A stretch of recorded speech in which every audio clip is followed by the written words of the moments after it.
Hello there, and excuse me, that was a good start. Hey, wait, this is my first sponsorship. Gatorade, what I like to drink when I'm boring people on the internet. I'm sorry, I'm actually not sponsored by them, obviously. It's just the thing I like to drink after I take a run around the neighborhood, or what I call running. Most people might call it wheezy staggering, but whatever. Okay, I'm off track there. Sorry about that. So for this episode, I'd like to talk about um, considerations for colonizing and specifically terraforming in science fiction. And the reason I do this is because it doesn't usually it's not something that gets a lot of attention when people are talking about colonizing other worlds and uh, terraforming other worlds and all that kind of stuff. Um, and that's actually kind of interesting because I think the technologies involved actually could be a pretty big part of any story that you end up trying to tell or write. Um, so there's a couple things that I'm just going to throw out there, some considerations that might inform the universe that you're setting your story in. Specifically, when you're talking about humans or any species colonizing other worlds. So I'm not going to get too much into terraforming. I mean, we all probably know the basics of it. There's some ideas of, you drop comets on them to get water up, uh, you know, seed it with, bacteria, all that kind of stuff. Um, but what I don't think gets enough consideration is specifically the sort of the microscopic aspects of making a world livable for humans. So let's say just say for the sake of argument, you found the perfect Earth-like planet, but obviously it's not going to have Earth-like bugs on it. So a consideration is, are you going to be able to actually grow plants to sustain a colony if you don't have that sort of microscopic substrate and the right amino acids to actually support human-based life? Um, in this universe, one of the most valuable cargoes that you could actually send to the colonies would be just holds full of earth dirt, like dirt from earth, because it actually has that really complex system of microorganisms and all that you would need to actually be able to grow plants effectively. Um, and this is something you saw a little bit in The Martian. I don't, if you haven't seen that movie, The Martian, with the Mark Wahlberg. Can't remember who's in it. Anyway, the movie's name is The Martian, where he has to use feces that is left by his previous crewmates to actually make the Martian soil uh, fertile enough so that you can grow potatoes in this case. So that's something to consider. Because if one of the main cargoes, most valuable cargoes that's out there is actually just dirt from Earth, that actually creates a pretty sustainable economic model if you're talking about trade between colonies. Um, because if this colony, has something that Earth really needs, I don't know what that would be, maybe precious metals, whatever. Um, and actually, Earth is giving them, say, completed technologies, this dirt and all that kind of stuff. That actually does create, I think, a sustainable economic model, and why these different colonies would need to trade with each other. Okay. Um, because once you have enough Earth dirt on this mythical planet that's just almost like Earth, the microbes are actually going to spread themselves. Probably need help from the human colonists, but eventually they could become self-sustaining. Um, Now, if you don't want to go that route, I think bioengineering is kind of a shortcut way that you could do this stuff. You could bioengineer crops, for example, to grow in a specific environment, et cetera, et cetera. Um, but I do think at least thinking about that kind of all that microscopic substrate that you need to actually have a sustainable colony of humans, in our case, is something to think about. Because if we talk about going to Mars, for example, this is the kind of stuff we're going to need to think about there as well. Um, I think in a lot of stories, sometimes people just say like, "Yeah, landed the ship, built a Dollar General, we're good to go," and then they don't want to think about it anymore, and that's fine if your story is emphasizing different parts of that. But why not put a paragraph in there, or at least have it in the back of your mind and think about how that's actually going to impact this colony if they need to worry about importing dirt from Earth so they don't starve to death. Um, and so that's if you find the perfect Earth-like planet, with the atmosphere and all that kind of stuff. Um, so I'm not going to get too much further into that about like finding Earth-like planets. We all kind of have a general idea. You need to have an atmosphere that can sustain human life. Generally water, all this kind of thing. But what I don't think, which rarely gets play, I would say, is gravity.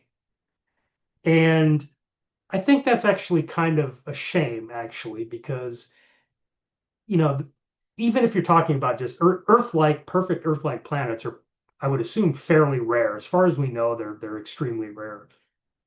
An Earth-like planet with the right atmosphere and water and all that stuff that has the same exact gravity as Earth, I would think would be even rarer. So, depending on your tech level, it's going to be exceedingly difficult to terraform your way out of gravity. Okay. Um, so think about this. If you have this perfect Earth-like world, which maybe mass is twice Earth gravity, so you actually have if you're standing on the surface, you're twice as heavy as you would be on Earth. Um, think about how that's going to actually impact the colonists that have to live there. How are these colonists actually going to, can they interact with people back on Earth, especially after a couple of generations when they've actually, had enough time to maybe, evolution maybe catch up with them. Now, a lot of this is fairly obvious. If you're on a heavy G world, you're probably going to be a little squatter and more muscular and all that kind of stuff. But think about the physiological changes that that's going to require. Is this going to lead to health problems with the heavy worlders? You I don't know, heart issues, things like this. Um, and when you think about just the wide variety of planets out there, I would say it would actually be exceedingly rare to find one that is not going to have any sort of issues with gravity going from one to the other. And it could even just be a minor change. I mean, even a tenth of a percent less gravity, I mean, we'd probably feel that, I would assume. And the impacts for health and, quality of life and all that stuff would actually be pretty severe. Um, think about how that's actually, if you're going to have any sort of like extrasolar, interstellar, for example, civilization with one species, how it's going to impact, this the like humans interacting with each other, a heavy worlder with somebody that grew up on like an Earth, like Earth gravity planet, as opposed to somebody that grew up on a planet that had like half Earth gravity. Um, and this is even something, if we ever colonize Mars, it's obviously going to come up. And again, the Expanse does, they treat this a little bit, talking about again, the difference that a Martian would have being on Earth. They do it in the TV series, I think, fairly well, um, and how they actually have to adjust to say having a Martian even just walk around on Earth, for example. Um, so consider that. I don't know. Again, it depends on what story you're trying to tell, how much time you would want to spend with this. Um, but I think, you know, considering like, for example, our heavy world is going to be better at space combat just because they can pull more G's, for example, things like that. Um, and then consider maybe how you would get around that. And the way I do it, and again, I'll just tell you how I did it in the Regnum Humanitas universe, is that, and this is maybe stealing a little bit of an idea from the Expanse, where, um, they had the treatments that you could do if you were, say, a belter. You wanted to live on a heavy world, you could do treatments to increase your bone mass, muscle mass, all that kind of stuff. And I kind of did that as well, basically going, having nanotechnology level, having a nano level technology, which means you could basically do molecular engineering, uh, injecting people with all the minerals that they need, and then actually having the medical nanites build up their bone structure and musculature structure so that they could function in this heavier environment. So that's one way to get around it. And I think just even if you just want to have like a couple sentences of that, then you can pretty much say, all right, well, this is how everybody's interacting with each other. We've got these treatments. Humans can actually fairly easily immigrate from world to world, and as long as they've had these treatments, then there's minimal issues. So I'm going to end this with just like terraforming. And consider, and this is again what I did in Regnum Humanitas. It was nanotechnology. It was a big thing, which means that they could essentially do molecular engineering. Now, there have been some people who said, well, nanites really wouldn't work because, how are they going to power them? And then I fudged that by saying, like, well, there's antimatter annihilation always happening in the quantum foam. So maybe they can, I don't know, power themselves with that. And then I just moved on because I didn't really want to talk too much about something I had no idea what I was talking about. But it's kind of plausible. So it works, the story. But consider if you have nanotechnology, how what kind of tools that gives you if you actually want to terraform a world.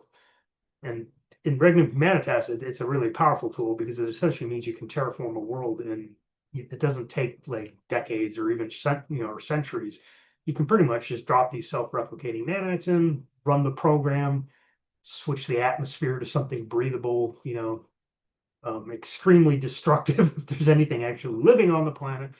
But it kind of, if you want to compress your timeline when you're talking about terraforming, I think that's a pretty good way to do it. Just to throw some nanites in there, self-replicating nanites that run a terraforming program on whatever world you've got.